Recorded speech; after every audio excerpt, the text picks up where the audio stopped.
सिद्धि माता के मंदिर में आर्या के हाथों भरी अनु की मांग में सिंदूर।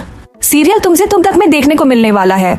आर्या वर्धन की मां कहती है कि हूँ मैं अपनी कुलदेवी के मंदिर जाना ही पड़ेगा।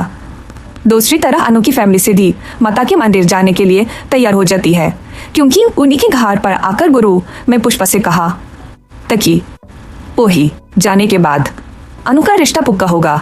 तो दूसरी तरफ देखने को मिलने वाला है कि आर्या माँ और हर्षवर्धन को लेकर मंदिर जाते हैं, जहां पर आर्या की माँ के हाथों में माता रानी की चुनारी और प्रसाद सिंदूर सब होता है, जैसे कि गुरु में ने कहा था। वेश पुष्पा से थाली को लेकर सिद्धिया चांदी नहीं जा रही होती है और अनु पूजा की थाली अपने हाथों में लेती है।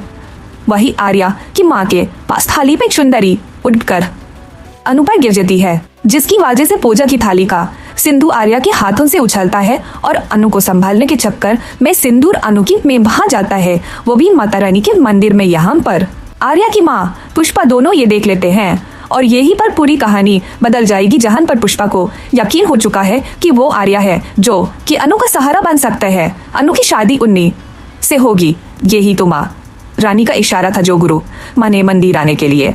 वो मन में तल लेती है कि अनु की शादी आर्या से करके रहेगी। आर्या की माँ को यकीन हो जाता है ये देखकर और वो मान चुकी होती है कि यानी कि आर्या की जिंदगी में ये लड़की है, लेकिन इन दोनों के बीच में तो उम्र के इतने फैसले हैं। क्या ये बता रानी का इशारा समझो कि आर्या की शादी अनु से करवा दो। वही पंडित जी यह देखकर भविष्यवाणी करते हैं और कहते हैं कि अब दोनों का रिश्ता तो माता रानी के मंदिर में जुदा है, ये तो 7 जन्म का बंधन है।